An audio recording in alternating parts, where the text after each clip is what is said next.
एक फैसला वक्फ बोर्ड करता है, उसको देश की अदालत में चुनौती नहीं दे सकते। ऐसा भारत जैसे देश में कैसे चल सकता है? मैं आपको बता रहा हूं कि इस बिल का मकसद मुसलमानों से मस्जिदों को छीनना, दरगाहों को छीनना, कब्रिस्तानों को छीनना। I rise to move for leave to introduce the Waqf Amendment Bill 2024. Bill किसी के पक्ष का नहीं है। हमारे इदारे हैं, वक्फ की जो जमीन है उनको हड़पने का एक नया हथकंडा सरकार ने समाजवादी पार्टी को चाहे जितनी कुर्बानियां देनी पड़े, हमारे नेता भी अखिलेश यादव जी को चाहे जितने भी झेलना पड़ेगा, लेकिन इस बिल को हम लोग अपना बस रहते कभी पास नहीं होने देंगे। क्या जा रहा है? मैं अपने सहयोगियों की भी मैं बात कर रहा हूँ। अगर आप उनका भी नाम लेकर बोल रहे हैं कि वो लोग ये करते हैं, मैं इस राजनीति से सहमत नहीं हूँ। मैं मानता हूँ कि आज की तारीख में there are bigger issues, there are bigger things that needs to be addressed and we need to talk about that rather than just talking about Hindu and Muslim.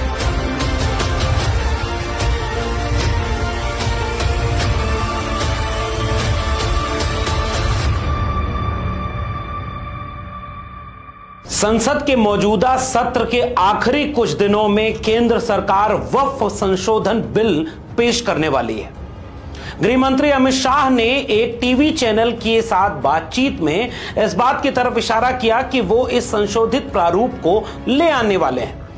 गृह मंत्री अमित शाह इस बात की तरफ इशारा कर रहे थे कि वो कानूनों के दायरे में और संविधान के दायरे में वक्फ प्रॉपर्टियों को ले आना चाह रहे हैं, क्योंकि संविधान से ऊपर कोई न रहे। वहीं दूसरी तरफ वक्फ कानूनों का विरोध करने वाले लोग ये कहते हैं कि ऐसा नहीं है, ये धार्मिक हस्तक्षेप है। इस देश में सांप्रदायिक तनाव फैलाने का काम कर रही है भारतीय जनता पार्टी और इस प्रक्रिया के तहत देश में तनाव फैलेगा। मुस्लिम समाज की तरफ से बड़ी तादाद में इसका विरोध हो रहा है।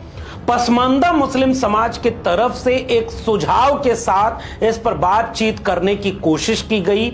उनकी तरफ से जारी एक पत्र में कहा गया है, पारदर्शिता और गरीब, कमजोर, मजलूम किसानों के पक्ष में वक्फ की प्रॉपर्टी का फायदा पहुंचे, इसकी कोशिश होनी चाहिए। पसमानदा महाज ये भी कहता है कि इसका फायदा पसमानदा तबके के हाशिए के गरीब किसानों को भी मिले।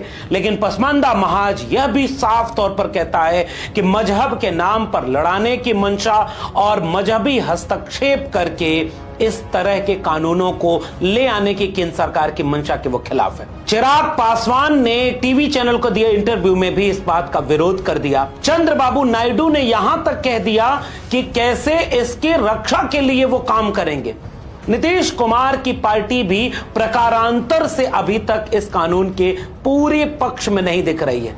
इंडिया गठबंधन के तमाम सहयोगी दल इस कानून के विरोध में है। क्या होने वाला है भारतीय राजनीति में, जरा इसको तसल्ली से समझने की कोशिश करिएगा। बीते दिनों केंद्र में संगठन और पार्टी दोनों पर नियंत्रण की मोदी और अमित शाह की एक तरफा जीत को चुनौती मिलती है आरएसएस की तरफ से, क्योंकि दो पावर सेंटर, कोई डेमोक्रेसी नहीं है भारतीय जनता पार्टी में।